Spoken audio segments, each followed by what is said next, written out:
एक दिन गोटे मूर्तिकार गोटे ग्राम को मूर्ति तैयारी करने जाऊले। से ग्राम को गला बाटे गोटे छोट जंगल टी पड़ता।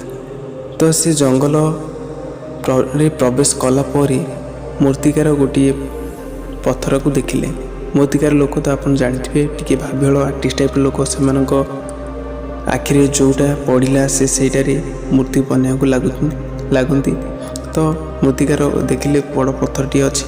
से पत्थर रे मूर्ति बना को भाभी से तार सामान काढ़ी पत्थर पर प्रथम प्रहार करिया मात्रे पत्थर रु किछटा आवाज होता जे रुह मते छाड़ी दियो आउ आगू चली जाओ।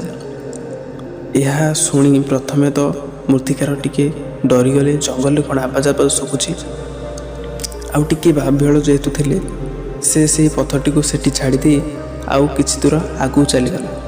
आउ किछि दूर आगू चलीगला पर मूर्तिकार को आउ गोटे सेमती पत्थर देखागला।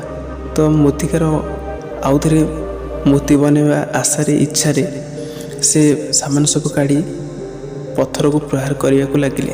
एथर तो प्रहार करने मात्र पत्थर किसी आवाज आसलानी। मूर्तिकार साइज रे बहुत सुंदर मूर्ति बनैले। बहुत सुंदर मूर्ति बन सारिया पर मूर्तिकार देखिले जे बहुत बड़ मूर्ति हो तो मु एका ग्राम पर्यंत नहीं पारिबिनी। गाँव रु 3-4 जन लोक नहीं आसी मुझे मूर्ति को नहीं जीवी यह भाभी मूर्तिकार जंगल रु ग्राम को चलीगले। तो ग्रामर लोके मूर्तिकार भाई जन कहले अरे भाई मंदिर भी तैयारी कराई सारे आम गोटे सुंदर मूर्ति तैयारी कर दिंतु। तो मूर्तिकार जनक कहले अरे भाई मूर्ति तैयारी करने किसी आवश्यक नहीं। मूर्ति तो मुझे जंगल तैयारी करी आसी किंतु मो सहित 3-4 जन लोक आसतु आम जाई मूर्ति नहीं आसवा। तो 3-4 जन लोक जाई से मूर्ति को जंगल नहीं आसिले मंदिर रे धूमधाम रे स्थापन कले। स्थापन कलापर पूजारी जनक कहले अरे भाई आमको आउ एक पत्थर दरकार। तो मूर्तिकार भाई जन कहले अरे भाई आउ एक पत्थर कौन पाई दरकार। तो पूजारी जनक कहले भाई नड़िया भांगे तो गोटे पत्थर दरकार ना। मूर्तिकार जनक कहले आउ गोटे पत्थर दरकार। हाँ आउ गोटे पत्थर जंगल सेमती पड़ी सेटा किसी काम होनी तो चलतु से पत्थर को आम नहीं आसवा। तो आउ 3-4 जन जाई से जो पत्थर पड़ा जंगल से पत्थर को नहीं आसिले। से पत्थर रे सेम पत्थर जो पत्थर जंगल थिला दुईटी जाक पत्थर से सेम पत्थर गोटे जगह रहिले।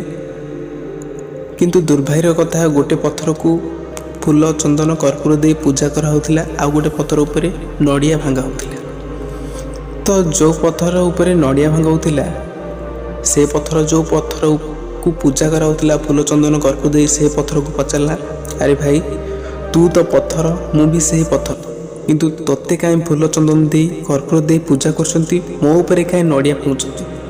तो जो पत्थर टी मूर्ति बना हिथिला से पत्थर टी कहला अरे भाई तू जदि से दिन मूर्तिकार प्रथम प्रहार सही जाइथांतु आज तू मो भली पूजा पाउथांतु। तू न सहिबा जुगु तू आज नड़िया भंगा होची मोर आज पूजा करा होची मते। तो यही कहानी कहवा कथा जे आपण लाइफ रे बहुत काम करचंती किंतु किछटा काम जो काम रे आपन सफलता मिलुथिबो से टिके कष्ट होची बोली से कामटी आप छाड़ी देउछंती किंतु से काम को छाड़तुनी टिके कष्ट सही जातु से काम दिने दिने आपको बहुत उपरक नहीं जीवो।